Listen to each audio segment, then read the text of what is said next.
Good morning. Welcome to the BYU Real Estate Webinar Series. My name is Barrett, Slade, Professor of Finance and host of today's webinar. Before we begin, I'd like to announce that on April 7th, I'll be hosting Whitney Ward of VCBO Architecture, where she'll be teaching us about sustainability issues in real estate. Please note that today we're planning to go the full hour and conclude at 12 noon. If you have questions for the panel, please click on the Q&A button at the bottom of your screen and type those in, and we'll get to those as time permits. So today we're going to learn about the current state of commercial development along the Wasatch Front. Our panel members include Nate Boyer, president of the Boyer Company, Lance Bullen, partner and CEO of the Colmena Group, and Danny Woodbury, senior vice president of leasing at Woodbury Corporation. Thank you, gentlemen, for being on our panel today. We appreciate you joining us and sharing your experience and knowledge of the commercial development. We're going to start with giving you each about 10 minutes to talk about commercial development from your perspective and maybe share a few slides. And then we'll go into after each of you have about 10 minutes, then we'll have a round table between the four of us, and then we'll conclude with Q&A from the audience. So Nate, take it away. Thanks for being here. All right. Thanks, Barrett. Appreciate you having me here today. Can you all see my screen okay? Yes. Okay. My name is Nate Boyer. I'm president of the Boyer Company. We were a little bit about our company. We were founded 50 years ago. And by my dad, he's on the left. That's Roger Boyer. Kem Gardner's on the right. They were partners for over 40 years. And this is standing in front of One Utah Center at 200 South Main, about a 400,000 square foot office tower that was built a little over 30 years ago. So it's aged pretty well.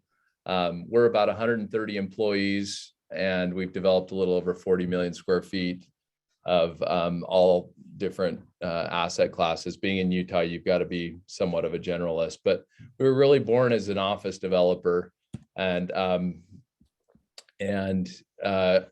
speak to that a little bit by showing you this slide. This shows the 17 headquarters buildings that we developed in the last 4 or 5 years at the point of the mountain between Draper and Lehigh. Many for big companies like Tesla, Jet got bought by Walmart, Dell, EMC, 1-800-CONTACTS. And so you can imagine health equity. You can imagine that when COVID hit, we were kind of watching this very closely, this office, empty parking lots, low occupancy rates, wondering what was going to happen with the office market. We're not under construction on any new office buildings right now. We took over $600 million worth of office assets off our balance sheet last year and sold them into what is surprisingly a very healthy market that doesn't seem, the capital markets and demand for office buildings doesn't seem to match up with the risk that is implicit with the future of office, and just how we've seen that pendulum swing into a hybrid model. So we're seeing low 6 to high, even in some cases, high 5 cap rates. A little anecdote I think you'd find interesting on office. We have 300,000 square feet that we lease to Health Equity, 320,000 square feet. And just 2 weeks ago, they came back and said, hey, we're going to sublease these 2 buildings, and we'll go almost 66% of our office space cut. And we'll just use this building. So a third of their space is all they're keeping. And then across the street, just you have the new Pluralsight headquarters. It's 300,000 square feet. And I think they're subleasing a little over 250,000 square feet. So you kind of get the sense that office is going to be different for a long time. And anyone that says that they really know where this whole trend ends up is probably just speculating, because you can find about any headline. We've kind of been tracking it closely, and you can find projections that would say that demand for a new office footprint will be down 20%. But in something like this, you see that over 400 firms in the U.S. are saying that employees will see a 30% or more reduction in days with employees on site, but yet that doesn't actually translate into a smaller a 30% reduction in footprint. It's only a 1.4% reduction in footprint. So it was interesting to watch the FANG companies, for example, during COVID, because many of them said one thing and did something else and voted with their dollars, where you saw Facebook buy REI's campus, you saw Google put down $2 billion and bet on the long-term future of office. And so we also have seen recently, you see headlines going in all different directions, why hybrid work is emotionally exhausting, and yet why it's here to stay. So there's Expedia saying that at least 50% of it's letting at least 50 its employees work at least 50% of the time, at home. So we're watching these trends closely. I think it ends up being, we're watching co-working closely. Surprisingly, we lease to Kiln locally at the Gateway, and they've done better than ever through this market. And so it's been interesting to see that we've fared better as in our local market because we've had local decision making, whereas Silicon Valley decision making has held off, for example, Google and Facebook from coming back till April 4th. And you see that when you drive by the Adobe building in Lehigh, an empty building right there. So beds and sheds we were at lunch with a Wells Fargo banker a few months ago, and we've had to really make a pivot at Boyer into what Wells Fargo wanted, what our bankers all want to lend on. It's industrial and multifamily, and those are the darlings in this market. And so those dollars that we were spending on office are kind of being reallocated into industrial and apartments. And we're fortunate to be in Utah, where the market is on fire, and there's no other way to say it. The growth is amazing, and especially in industrial. So Business Depot Ogden is a project we've had for the past 25, 30 years, and it's the largest by square footage industrial park in the state of Utah. We built a little over 1 million square feet last year, and it leased up quickly. Just to give you an idea on costs, the same buildings we bid last year, and we're up about 25 to 30% this year from a construction cost standpoint. So we face headwinds. Rents aren't keeping up with that. So that's an interesting dynamic. We at full build out will be about 15 to 16 million square feet in this project, with about 225 acres remaining. And this is a major employment base for Ogden City, and a major line item for their budget, where they can create over $8 million a year of cash flow for their city. And so it's a great public-private partnership. Another project we're working on in the southwest corner of the valley is out in West Jordan, and you can see this building A, where we just awarded the contract to Oakland to build 1 million square feet, which I think is the biggest industrial under roof we'll have ever done, flanked by Boeing and 2 Amazon projects and eBay across the street. So we're really excited about this part of the valley and the labor that supports this part of the valley, and many people that don't want to drive to other parts of the valley to work in distribution and manufacturing. Some other projects we've been working on in the industrial space, a lot of stuff for Amazon. We just finished one for Amazon in Boise, and you're seeing a lot of landlords, you're seeing Amazon slow down a little bit. You're seeing Amazon, a lot of landlords sell these Amazon projects because pound for pound, they're very high construction cost, and there's questions on reusability on these, but they're selling in the high 3s to low 4 caps, which is interesting when you consider that the residual value may be tough to replace with the lease rate in the future. So this graph just speaks to Economic Development Corporation of Utah, the 15% increase you see in manufacturing and distribution in Utah on requests for new projects. And we're seeing that where industrial is hot in Utah, and new projects are plenty around with EDC Utah. And shifting into the beds, part of the sheds, going away from the sheds, we've been active in the apartment space. This is the highest private rental project in downtown Salt Lake, over 279 units. We partnered with Cowboy Partners. It's luxury roof amenities with 360-degree views of the valley. And the leasing this just opened up 2 to 3 months ago, and it's leased at just under 30 units per month. So it's been really good activity, and it'll be, I think, surpassed by the Astra, which is another building across the street that's under construction. It'll even be higher. So good activity downtown. Not only are we building luxury multifamily towers, but we want to be on every end of the multifamily spectrum. So from suburban, such as the product in Draper here on the left, to urban podium projects downtown. You may recognize this one next to Hires. So some other trends that we're noticing, rents are not keeping up with construction and land inflation. We've just never seen land prices go like they've gone. Where we were buying land 5 years ago at $375 a foot out in the Northwest Quadrant, it's now $20 a foot plus. And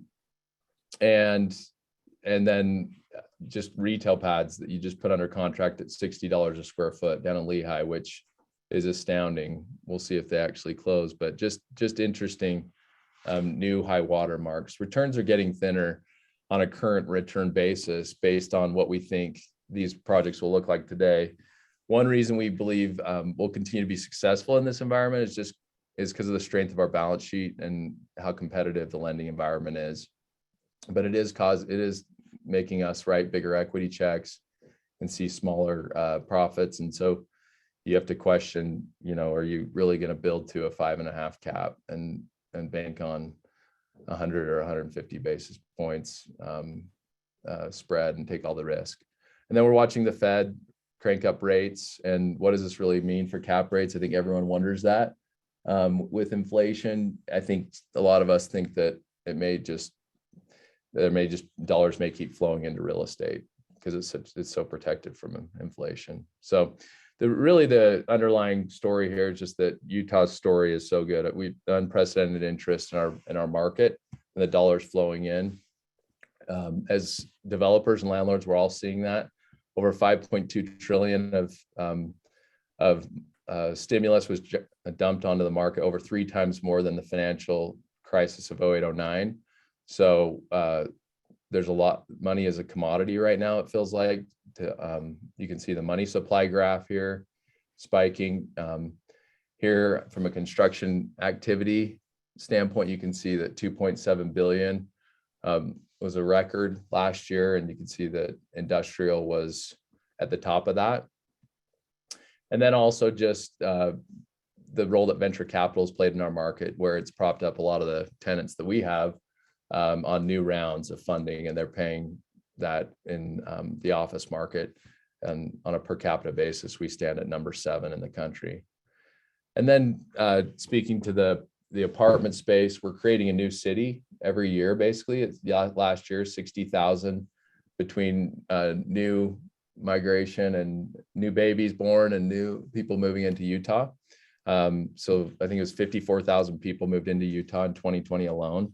And Natalie Gochner, she'll tell you that 30,000 people we can count on moving in every year in the future. And then we're just always in a perpetual state of catching up on housing. This may be a simplistic, but during the Great Recession, Utah's population growth kept growing, and now we're just waking up to it. But we're paying today for almost a decade's worth of not building enough units on the apartment side. So you can see in 2017, we finally shifted into have more supply than households demand. So with current growth, it'll be years before we think we'll see a balance in the market. So you can see just yesterday, CBRE projected we go back into a housing shortage. We don't have enough units as of 2023. And then just speaking to rent growth, we're 12th in the nation at 17.2% last year, which is still short of what single family home increases were at 28.3%. And that was second only to Idaho. So we're actually really bullish about Utah's future, and we're excited to keep developing in this market. And I guess I'll hand it over to Danny. Or to Lance. Thank you, Nate. That's great. Lance, let's, Nate, could you stop sharing your slides and Lance will share his. Thanks so much. That was a great job. I think Nate hit definitely the mark with the trends that are occurring. We see it very similarly at Colmena Group. Just a real brief introduction about our company. Colmena was founded in 2008, and the name is actually Beehive in Spanish for those that wonder. So, Beehive State, Colmena is the Beehive. We've been pretty busy lately, as most people in the real estate industry. We have about 500 million of current projects under construction that we're involved in. About 1.6 million square feet of industrial currently under construction. We have a long history that predates the formation of our company, investing in multifamily all the way back to the kind of early 90s. And that portfolio continues to operate with about 12,000 housing units.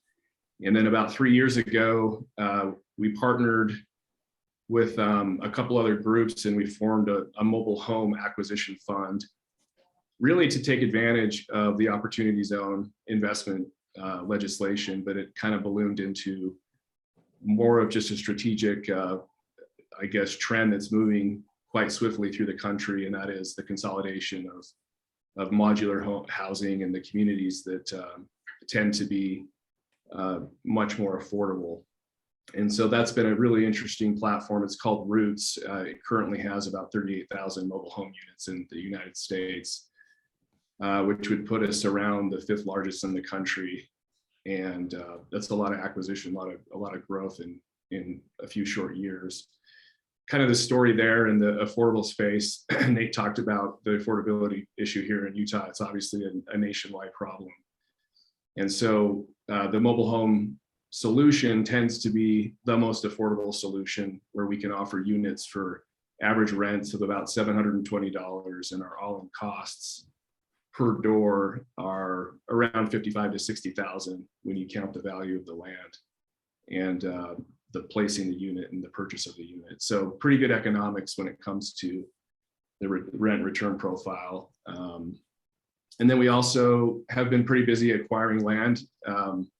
It's a lot tougher these days to buy land at a good basis. We purchased the Northwest Quadrant land in 2017, and that is a project that I'm going to showcase here in a sec. And then we also have purchased a large assemblage down in the Phoenix area, and that's not on here, but that's about a 5,000 acre assemblage in the Santan Valley. Phoenix has a lot of the same drivers that we see here in Utah. Let me just switch over to this presentation. Okay.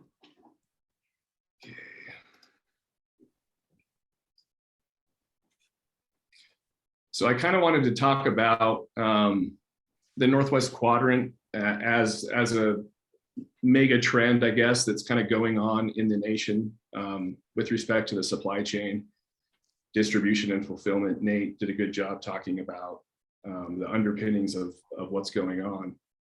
The Salt Lake City Global Logistics Center is a 3,000 acre master planned industrial park that's located just west of Salt Lake City International Airport. You can kind of see the subject property that's shaded in green. And this property fronts I-80.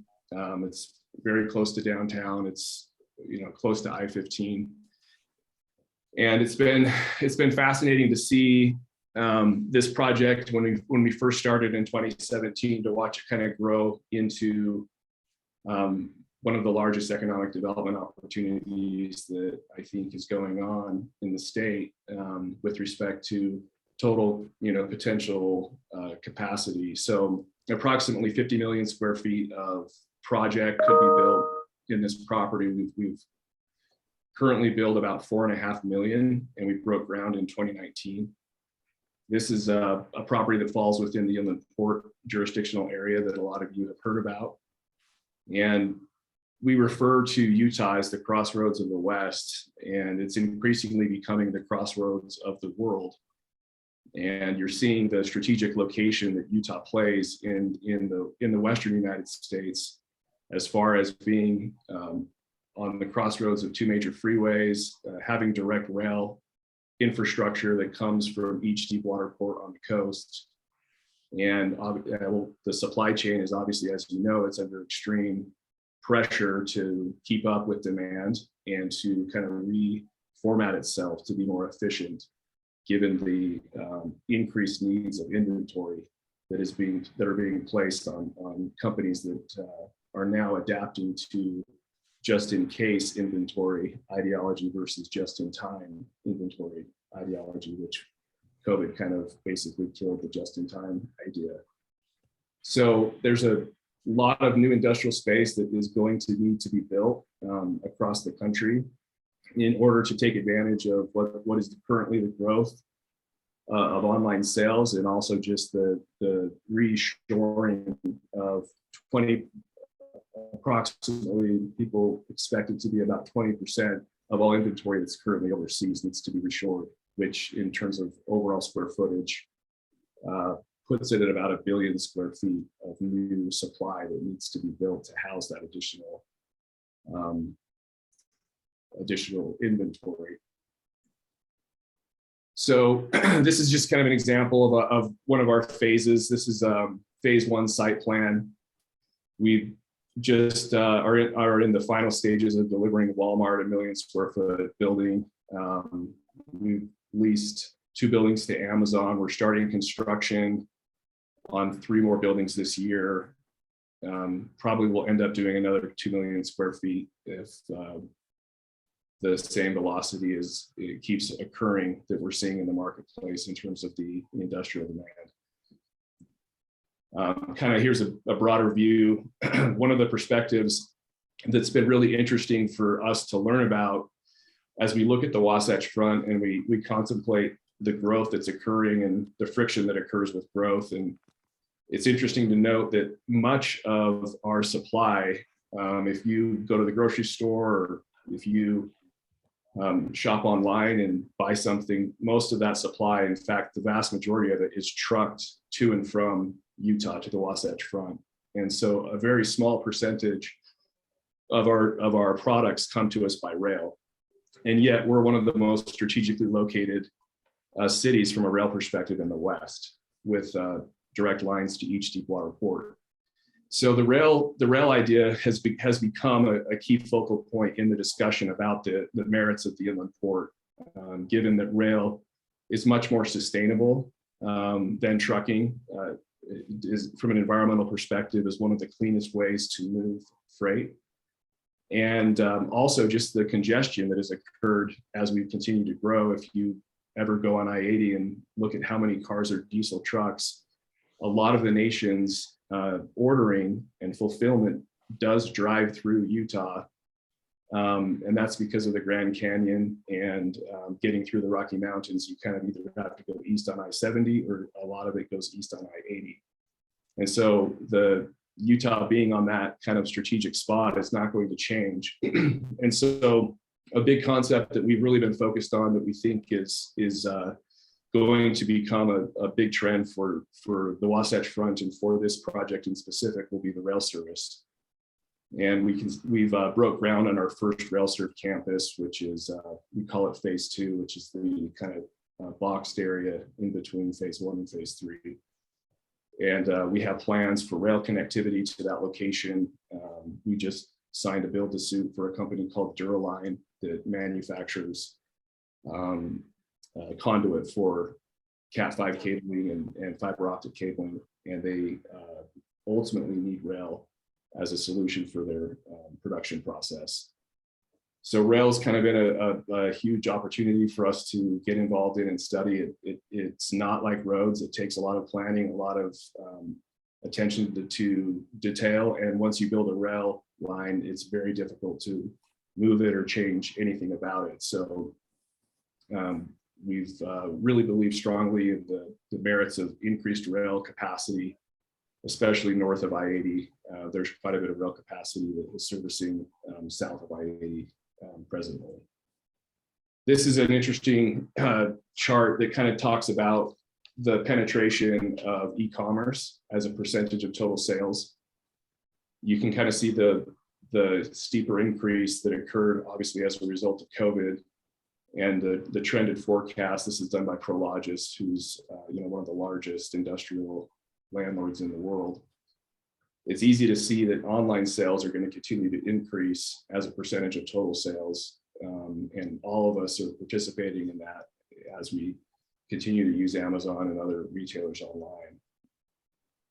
And then the other interesting aspect that I think is really interesting as you think about industrial square footage is that the distribution space versus brick and mortar retail space is actually, you need 3 times the amount of industrial space than you do for a brick and mortar store.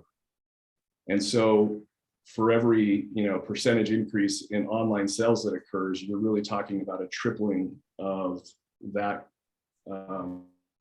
sales volume in square footage that is going to be built within the country. And so the forecast, the post-pandemic kind of forecast obviously shows a higher e-commerce sales penetration over the next 5 years that could surpass 25% of all sales. And for every $1 billion of sales online, you need about 1 million square feet of industrial product to accommodate that additional sales volume. So it's not hard to understand the wave of why industrial and distribution space has been in such high demand, and especially here on the Wasatch Front, based on the reasons that I stated earlier.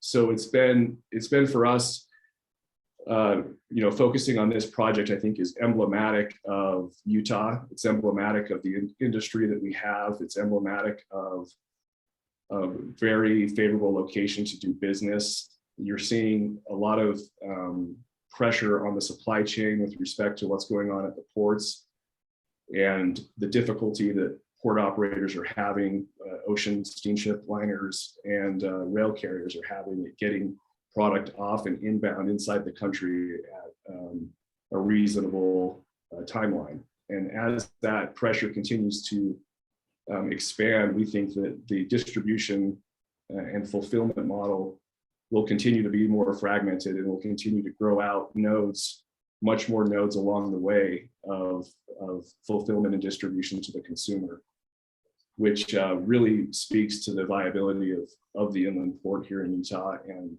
other projects throughout the Wasatch Front that are going to be participants in that kind of restructuring and reformatting of the distribution model. So that was kind of my 2 cents on the market, and I think I'll turn the time over to Woodbury. So thank you so much, Lance. You can go ahead and stop sharing your slides. Perfect. Danny, take it away. Okay.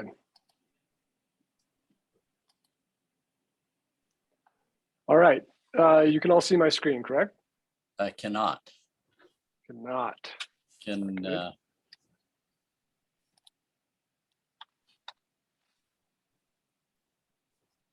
No one can see it? Hold on.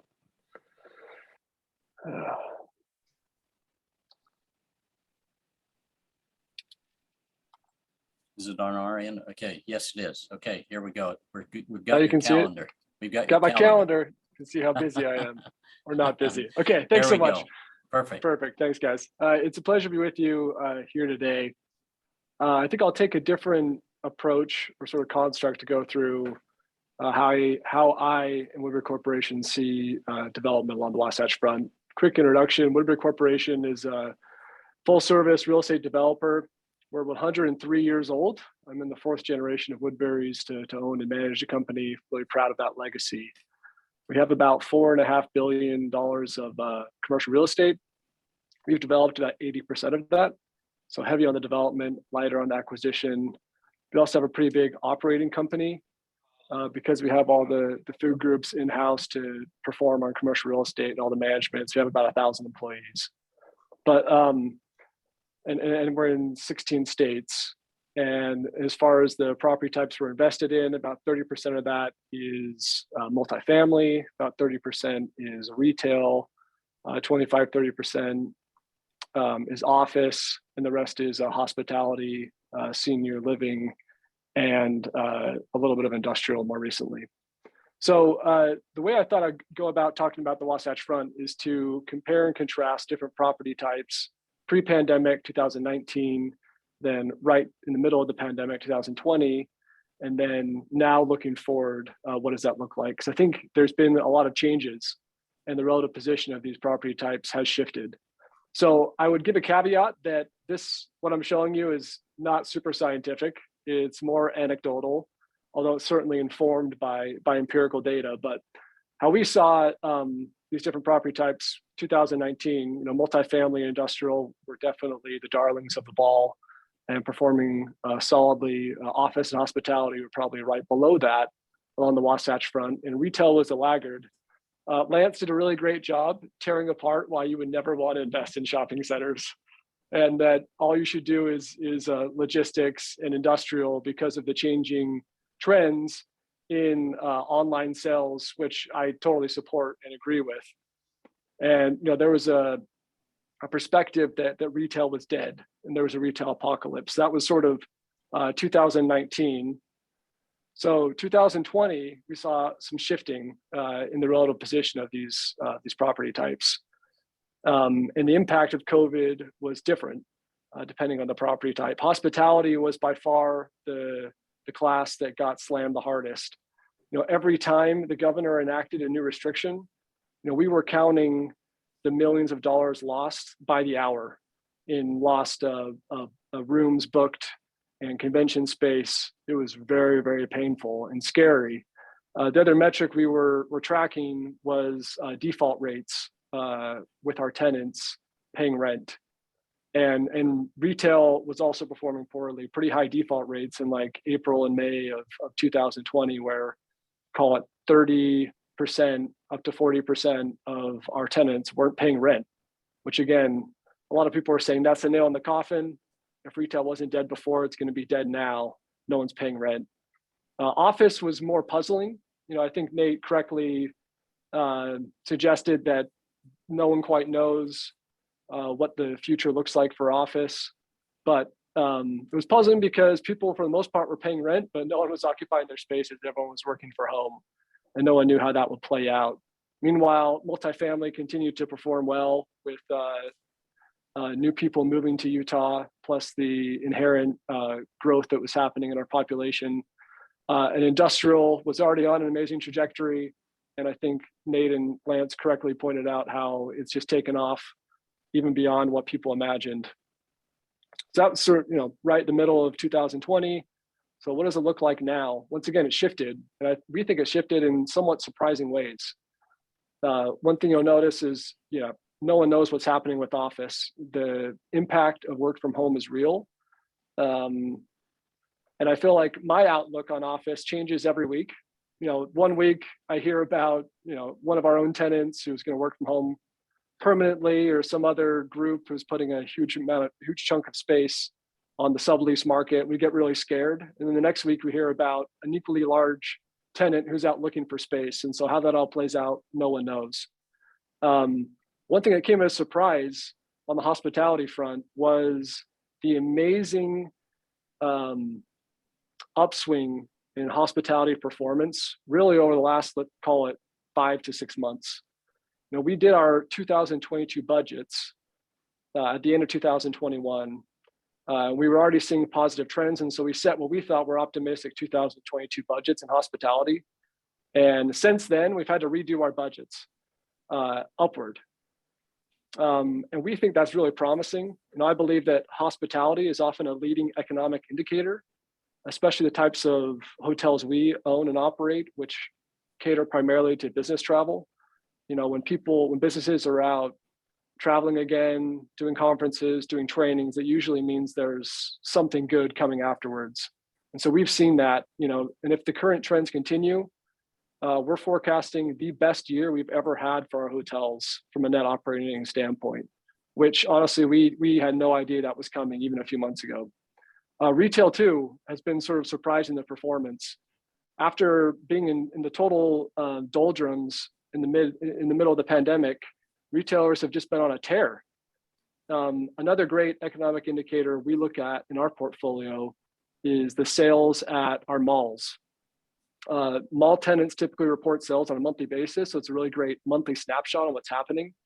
And so, you know, at University Place, which any BYU person would know about in Orem, you know, comparing the same store sales of retailers in 2019 compared to 2021, so pre-pandemic, post-pandemic, sales went up 23%, which is the largest increase that we've ever seen in the history of that property. In Southern Idaho, we have another mall, same thing, 30%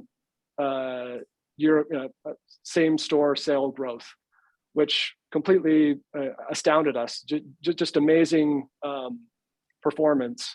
So what goes into that? You know, why are retailers in the midst of those trends that Lance pointed out, how are they performing well? At least in the Wasatch Front, I'd point to four things. So there's more people. You know, we already had organic growth. Add on to that, a lot of people moving to the state, immigration, which happened during the pandemic. Those more people, those people have more money. The stimulus had an impact, but also the Wasatch Front is leading the nation in job growth and Utah overall. So those same people have more money. The thing is their buying costs a little bit more. Inflation definitely plays a role in sales revenue data, but definitely does not account for the entire increase, which I just mentioned. And then they're shopping in different ways, which I don't have time to really go into right now, but for sure people are buying more goods, they're buying more stuff than they used to. They're buying a big portion of that online, but it seems at least in places like the Wasatch Front, they're buying them in bricks and mortar, which is a promising trend. And then post-pandemic, I mean, industrial multifamilies have a positive outlook. I think there are clear constraints from a construction cost standpoint, which will limit growth. We also think there's constraints from an approval standpoint with cities, where a lot of cities are now becoming anti-growth, feeling the growth pains and not wanting multifamily or industrial. So we see those as two restricting factors moving ahead. But for us, you know, we have a larger development pipeline right now than we've ever had in the past, and more of that in Utah than outside of Utah. We've actually reshifted because of all the opportunity we see, you know, in Utah and the Wasatch Front. And we're doing projects in all of these food groups, which are on the screen. Obviously more in some than in others. A few that I would highlight. So one of the ways we sort of look at the Wasatch Front is let's follow the brain power, you know, because wherever there's brain power, that's where there's jobs, and where there's jobs, there's growth in housing and commercial space and logistics and everything. So I'm a big believer in the idea of clusters when it comes to brain power. So one of the clusters we have on the Wasatch Front is a tech cluster. In the Silicon Slopes, anyone familiar with Utah knows about this. And sort of the epicenter of that cluster is probably the Adobe building in Lehi. There's also a biotech cluster centered around University of Utah, which we're investing in heavily. But there's one sector that I think people often overlook, and that's in the aerospace and the defense sector. And a lot of that is centered around our project shown here on the screen at Hill Air Force Base called the Falcon Hill Aerospace Research Park. So what you're looking at on the bottom of the screen is about 3.5 miles of frontage, of I-15 frontage. So this project is a private-public partnership with the Air Force, with the military, in which Woodbury Corp was given development rights on all the land that you see along I-15, where we're building new facilities for the Air Force, but primarily office and research space for defense contractors that have contracts with the military. So for example, right now we're finishing construction on the last building on a 1 million square foot campus for north of Grumman. That's where they're developing the next generation of nuclear missiles. So you can sort of compare this cluster to some of the other clusters. I think it is interesting to compare them. So you look at what the Adobe building did for Silicon Slopes in planting a flag. That building was 250,000-ish square feet and I think about 900 jobs. Now we see that North of Grumman project is planting a flag here for this cluster, 1 million square feet, about up to 4,000 jobs. And reportedly, there's another 4,000 jobs inside the base that support those jobs at North of Grumman. So we think it's material. I think Nate talked about his project up in Ogden in logistics and office.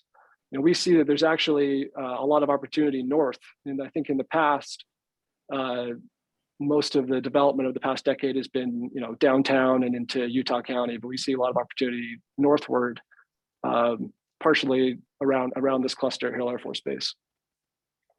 Another trend that we see in Utah and beyond is what to do with all these dead mall sites. So we're realistic that some of these malls shouldn't be around, but how do you either reinvent them or change them? One of the projects we're involved in is the old Cottonwood Mall site in Holiday, which we've purchased. I think those are great opportunities because they're big assemblages of land under one ownership in urban infill. Being able to, this project is 70 acres, being able to get 70 acres in a high income area like Holiday would be impossible if there weren't a giant mall that was there that died. So this project is mixed use, split up into blocks. The first phase that shown in these renderings is apartments over parking over retail. That's under construction now. The next phase, similar in use, will start by the end of the year. We have an LOI, a signed LOI with a fitness user, a grocery store, a large sporting goods store, and a creative office use. So we think that this is going to be a really unique, dynamic, mixed-use project that once again sort of speaks this idea of repurposing a lot of the retail space. Even though retail has been on a great upward swing, which I mentioned, we're still looking at the highest and best use of even a lot of our own historic retail projects, some of which we'll be repurposing and tearing down the retail and doing something else. Just a few other quick projects I'll highlight, and then I'll be done. I mentioned this life science sector and cluster around the University of Utah. We're doing a lot up there. What's shown here is a new building we'll break ground on in a few months, which I would suggest is like the first truly Class A lab life science multi-tenant building that's been done in Utah, up at the research park.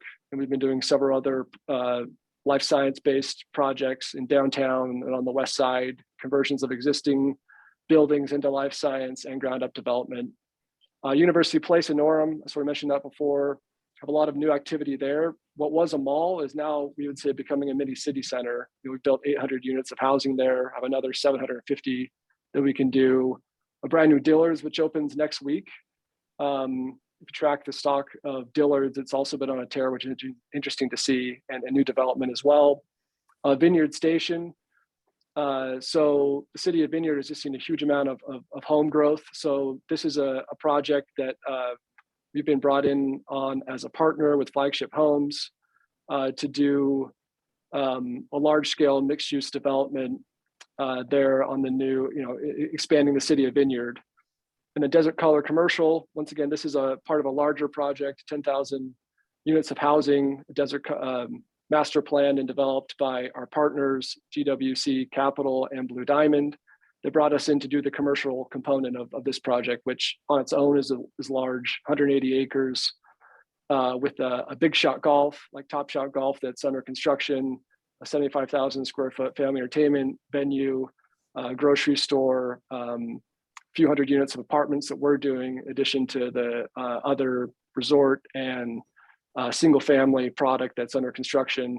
Once again, dynamic mixed use project, a little bit of all the different food groups in St. George, which over the past 4 or 5 years has been the fastest growing city, or one of them in America. That is, we're seeing a lot of growth in there as well.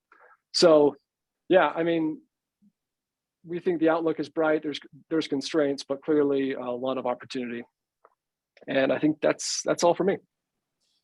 Okay, Great. Thanks, Danny. And gentlemen, all of you did an excellent job. Gave us a good overall perspective of development along the Wasatch Front. Let's just go with our time. Let's just go right to Q&A from the audience.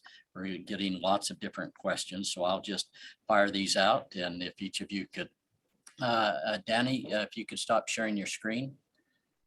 Yep, somehow I'll figure out how to do that. Still share my screen, huh? Stop sharing, yeah. There it is. Thank you. Okay. Great. Okay, first question, Nate, we have a question. Where are value add opportunities, submarket and product type? There's no value add right now. No, there's nothing. The problem is everyone's pricing stuff. I think even the apartment buyers are pricing value add at, you know, I've heard sellers say that they're selling for what they could sell post value add. So it's like, it doesn't even, there's not, the margin is like not even being priced in. So value add is tough right now because there's so much money out there. I think, you know, you can try to get into some of these other asset classes right now that, I mean, self-storage is on fire. You can, I think really where you're going to nurse up maybe a mom and pop and stay out of that dollar value, below the $5 million value, maybe go buy something where it's not getting attention by larger capital stack, by REITs or by larger developers. I mean, that's really the only place I think I could send someone in that direction on value add. Okay, great. Thank you. Lance, speak to the relationship between the Salt Lake City logistics plan and the inland port. Yeah, so our project is within the inland port jurisdictional boundary, which is ultimately about 16,000 acres of the northwest quadrant of Salt Lake City, and actually has parts of Magna and West Valley as well. So the relationship is simply the Inland Port Authority has the ability to provide incentives for sustainable development practices, infrastructure, rail, things like that. And our project falls within that jurisdiction. So it's a part of the Inland Port area, along with a lot of other property and projects. Okay, thank you. Danny, speak to labor and materials trends. Yeah, I think Nate probably touched on it, talking about increases in construction prices. I mean, we've seen projects that we priced at the end of 2021 and 3 months later reprice them and cost went up 15%. I think all the turmoil internationally doesn't help in commodity prices. Such huge swings on the construction side with the supply of materials that makes the future look really uncertain, and similar constraints on the labor side for construction, but also in operations. I mean, one of the biggest challenges we had in our hotels is finding labor, finding people to operate them. And I mean, one of the crazy things is, you know, we're seeing some of the best, you know, performance from a net operating income standpoint in some of these hotels, but we're doing it at lower occupancy. Often we would never leave, you know, we wouldn't book some of our hotels, we won't book to 100% because we can't clean the rooms, we can't service them.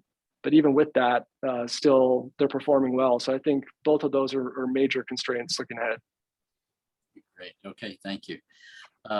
Nate, talk a little bit about CBD office versus suburban. What's happening downtown Salt Lake versus Point the Mountain and other places?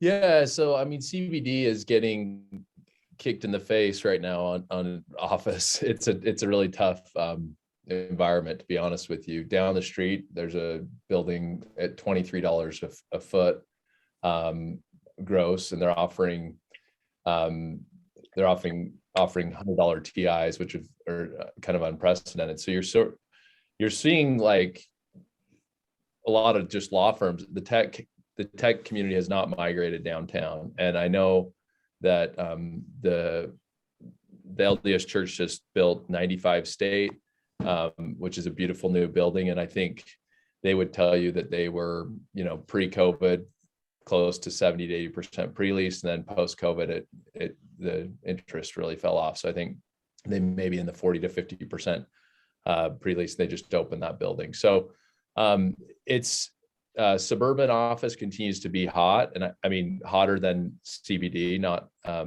and so we like that. We think long-term CBD is a good place to be.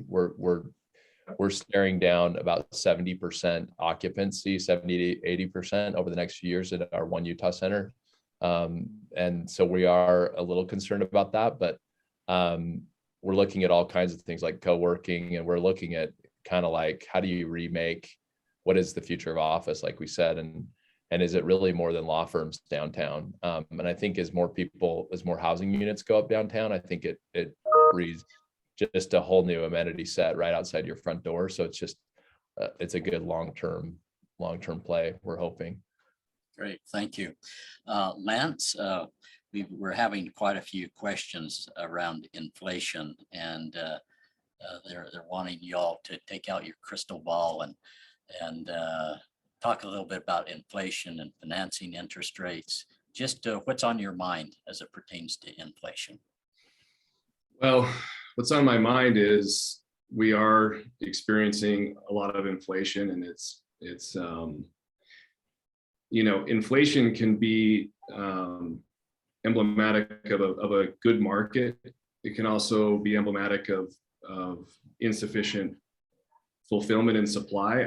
Since I do so much in the industrial space and in the logistics world, I fear that there's a great deal of inflation that has to do with the scarcity of products and therefore the rising costs for the same goods and services, which to me is more of a function of the efficiency of the supply chain. Labor obviously is a little bit of a different story, but if the supply chain can be more efficient, and if over time products get to consumers quickly and more efficiently, I think there could be a stabilization, so to speak. But I don't see a scenario where inflation dramatically decreases anytime soon, just based on the inherent issues that have been discussed, with so much growth and so much attention to people relocating and so much shifting that has occurred. There's such a demand on commodities that it's going to be a while. Most of the papers I've read, or most of the studies I've seen, seem to indicate that the supply chain issues could be persistent, for at least another 2 to 3 more years. So I guess in the end, it really comes down to a cost of capital discussion. And I remember actually my first job was at Woodbury Corporation long ago, and the cap rates and the return cost of capitals that we were using in our models were at a much higher rate than I think people are building to today. Nate talked about how that development premium is getting thinner, but the cost of capital was more expensive back then. And so, real estate in the long run, typically inflation in the long run is friendly to real estate. And if you build, a well-built home that can last when the wind blows, long term, I think you'll be okay. The short-term inflation bumps are the ones that are tough to deal with when you're caught in a transition, or when you're trying to refinance a project, or you're building something at a cap rate that's not sufficient of a spread to warrant the risk. And but I think overall the story in real estate is that inflation tends to benefit art assets and tends to increase the value of land and things that are irreplaceable in a growing society. So Great. Thank you. Excellent. Danny, would you just take just a minute and talk about risk and how the conversations you're having with Woodbury, and once the development engines really get going, it's hard to slow them down, and we're getting a number of questions pertaining to risk and eventual overbuilding or market softness. What's your thoughts? Yeah, risk. Oh man, I could talk about this for a long time. It's very central to our thinking at Woodbury. All the different buckets of risk, right? We talked about construction inflation risk. There's financing risk. There's absorption risk, demand risk. There's legislative risk. I think for us, looking at the future, like it's just so impossible to have a crystal. Like I think one thing I've learned, like looking at my presentation, comparing property types, the relative performance pre-pandemic, during pandemic, and post. Like who would have forecasted that that's how this would shake out? Like it's just like would have been impossible to know that those are sort of the trends that are happening. So for us, Woodbury Corp, how we manage the risk is primarily through diversification. Nate mentioned if you're doing development in a place like Utah, you have to be a generalist. I think that's probably true because of the market, but for us, it's also very intentional. If hotels were on a tear pre-pandemic, and if we had just focused entirely on hotels, we could have gone under in 2020, but we didn't. We had diversification in different property types, and some performed better than others. There's also geographic diversification that we've done to some degree, but could probably do more in the future because Utah's been a star performer, while other places where we're investing in the Midwest haven't performed as well. So I think that's a huge risk. We look at like financing risk. You talk about inflation and interest rates. I think for us, it's having diversification, the types of loans that we're getting, some fixed rate interest rates, some floating, because like we're not bold enough to say, hey, we know interest rates are going to be X in the future. We have a hint, a hunch at what they could be, but we don't know. So we're going to take a variety of approaches, knowing that whatever the end outcome will be, we would have chosen the right decision on some projects and the wrong decisions on others. And I think that's really how you have to manage the risk. Placing multiple bets, knowing that in the end, there'll be an averaging out of performance based on the decisions you make. Great, thank you. Excellent. Well, gentlemen, this has been very insightful. Thank you so much for sharing of your time. Lance, I'm going to ask you to close it out if you can. Just would you share your thoughts, speak to the students? I usually like to end these webinars with a thought to the students of if you were a young person getting ready to graduate and considering real estate, what might you share with them that would maybe help them as they enter this market right now?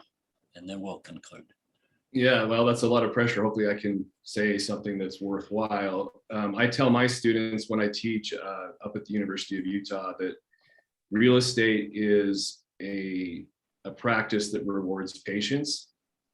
And there's a tendency to be short-term minded when it comes to real estate in terms of, hey, let's buy this for this, and it's going to go up in a couple months and we'll sell it for more profit. And, kind of short-term kind of perspectives in real estate tend to eventually catch up to you. And so patience is this industry is an industry that, unlike the tech industry or unlike, some of these other, VC type activities where things can shift rapidly in a few short years. Real estate tends to be this kind of like tortoise industry where if you plod along and you have a formula that you are willing to obey and just keep plodding along, you dedicate 10, 15, 20 years to this industry, and it is extremely rewarding for the long term. And so, yeah, I wouldn't trade my seat for anyone's right now. I love the seat that I'm in, but starting out, it seemed as though it was taking a long time to get my career in a spot where I wanted it to be. But that's just kind of how this game is. And you've heard today about, a lot of smart advice from these other panelists. And I think it's a great time to enter the market. And certainly there's a lot of dynamic shifts that are occurring throughout the country, and especially here, that are very interesting. So thank you so much.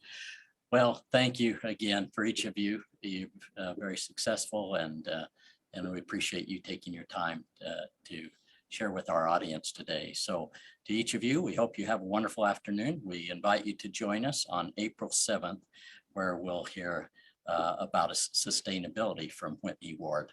Have a wonderful afternoon.